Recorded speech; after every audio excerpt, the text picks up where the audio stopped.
क्या आपको किसी से बातचीत करते समय अपनी बात मनवाने में दिक्कत होती है? क्या आपको लगता है कि आप किसी डील को सफलतापूर्वक फाइनल नहीं कर पाते? क्या आप समझना चाहते हैं कि लोग कैसे बिना लड़ाई झगड़े के अपनी बात मनवा सकते हैं? अगर आपके पास भी ऐसे सवाल हैं तो आज हम रॉजर फिशर की किताब negotiation mastery getting to yes की समरी पर चर्चा करेंगे। यह किताब सिखाती है कि कैसे हम मुश्किल से मुश्किल बातचीत को भी सकारात्मक तरीके से हल कर सकते हैं और हर पक्ष को जीत का अनुभव करा सकते हैं। चैप्टर नंबर 1, बातचीत का मूल उद्देश्य, समस्या नहीं समाधान पर फोकस करें। रोजर फिशर के अनुसार बातचीत का उद्देश्य जीतना या हारना नहीं होता, बल्कि एक ऐसा समाधान निकालना होता है जिससे दोनों पक्ष संतुष्ट हो सके। नंबर 1, स्थिति को समस्या नहीं बल्कि एक अवसर की तरह देखें। नंबर 2, यह समझे कि हर किसी का एक अलग नजरिया होता है और उस नजरिए को समझना बहुत जरूरी है। उदाहरण, अगर दो लोग एक नारंगी को लेकर झगड़ रहे हैं, एक उसका जूस निकालना चाहता है, दूसरा उसके छिलके से केक बनाना चाहता है। अगर वे अपनी जरूरतें स्पष्ट रूप से बताते हैं तो दोनों को संतुष्टि मिल सकती है। चैप्टर नंबर 2, पोजीशन नहीं इंटरेस्ट पर ध्यान दे। नंबर 1, पोजीशन, बातचीत में आपका घोषित स्टैंड, जैसे मुझे यहाँ चाहिए। नंबर 2, इंटरेस्ट, आपके उस स्टैंड के पीछे का असली कारण, जैसे मुझे यहाँ इसलिए चाहिए क्योंकि।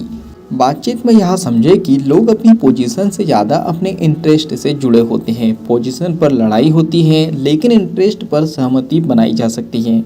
लोगों से पूछे आपके लिए यह क्यों जरूरी है, ताकि उनके इंटरेस्ट को समझा जा सके। उदाहरण, अगर कोई नौकरी में ज़्यादा सैलरी मांगता है तो उसका इंटरेस्ट हो सकता है कि उसे अधिक जिम्मेदारी दी जा रही है या उसकी जीवन शैली को मैनेज करना मुश्किल हो रहा हो। चैप्टर नंबर 3, ऑप्शन को बढ़ाए, एक से अधिक समाधान निकाले। बातचीत में हमेशा जीत हार की सोच से बचे। जितने ज़्यादा विकल्प होंगे उतने ही समाधान का चांस बढ़ेगा। ब्रेन स्टॉर्मिंग करें, बातचीत से पहले और दौरान सभी संभावित विकल्पों पर विचार करें। बातचीत में अगर तो वाले स्टेटमेंट का उपयोग करें, जैसे अगर हम यहाँ करें तो क्या आपको यहाँ सही लगेगा। उदाहरण, अगर दो देशों के बीच सीमा विवाद है तो समाधान सिर्फ सीमा तय करने तक सीमित नहीं होना चाहिए। साझा विकास परियोजना भी एक विकल्प हो सकती है। चैप्टर नंबर 4, निष्पक्षता और मानदंड, बातचीत को निष्पक्ष और तटस्थ बनाए रखें। निष्पक्ष मानदंड का उपयोग करें, आंकड़े, प्रचलित मानक, कानूनी पहलू आदि। जब निर्णय भावनाओं से ऊपर उठकर किए जाते हैं तो वे ज़्यादा कारगर होते हैं। उदाहरण, अगर किसी कंपनी में प्रमोशन को लेकर विवाद है तो निष्पक्ष मानदंड हो सकते हैं प्रदर्शन रिकॉर्ड, अनुभव और स्किल्स के आधार पर निर्णय लेना। Chapter number 5, BATNA. BATNA means B means best, A means alternative, T means to, A N for negotiated और ए मीन्स एग्रीमेंट। चलिए अब बात करते हैं बैठना के महत्व को। यह समझना कि अगर बातचीत असफल हो जाए तो आपके पास क्या विकल्प है। बैठना जितना मजबूत होगा आपकी पोजीशन भी उतनी ही मजबूत होगी। बिना बैठना के बातचीत करने से समझौते की ताकत कम हो सकती है। चलिए अब बात करते हैं बैठना कैसे सेट करें। नंबर 1, विकल्पों की सूची बनाएं। नंबर 2, हर विकल्प का मूल्यांकन करें। नंबर 3, सबसे अच्छे विकल्प को चुनें। यही आपका बैठना है। उदाहरण, अगर आप किसी कंपनी से सैलरी नेगोशिएट कर रहे हैं और आपके पास दूसरी कंपनी से ऑफर है तो यह आपका बैठना है। चैप्टर नंबर 6, भावनात्मक बुद्धिमत्ता यानी कि इमोशनल इंटेलिजेंस। बातचीत में सिर्फ तर्क नहीं बल्कि भावनाएं भी अहम होती है। सामने वाले की भावनाओं को समझे और उनकी भावनाओं का सम्मान करे। अगर कोई गुस्से में है तो उसका कारण समझे और उसे शांतिपूर्ण ढंग से हल करें।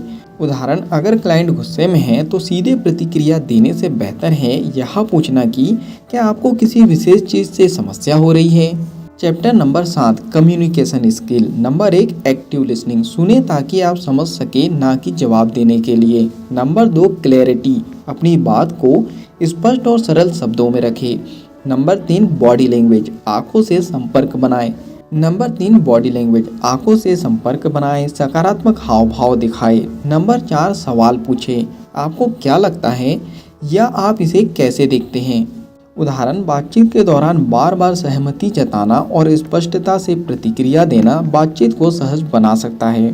चलिए फाइनली इस बुक समरी के निष्कर्ष पर हम पहुंच चुके हैं। Negotiation mastery getting to yes किताब एक ऐसी किताब है जो सिखाती है कि बातचीत का उद्देश्य सिर्फ जीतना नहीं बल्कि ऐसे समाधान निकालना है जिसमें हर कोई खुश हो।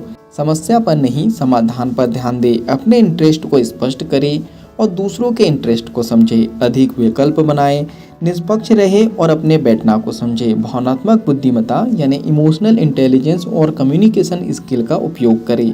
अगर आपने इस बुक समरी से कुछ अच्छा और कुछ नया सीखा है और इस बुक को आप पूरा पढ़ना चाहते हो तो नीचे डिस्क्रिप्शन में लिंक दे दी गई है, उस लिंक पे जाके आप बुक खरीद सकते हो और बुक को पूरा पढ़ सकते हो। बुक समरी पसंद आई हो तो आप वीडियो को लाइक कर सकते हो, कमेंट्स करके बता सकते हो कि इस बुक समरी से आपने क्या सीखा है और आगे क्या सीखना चाहते हो।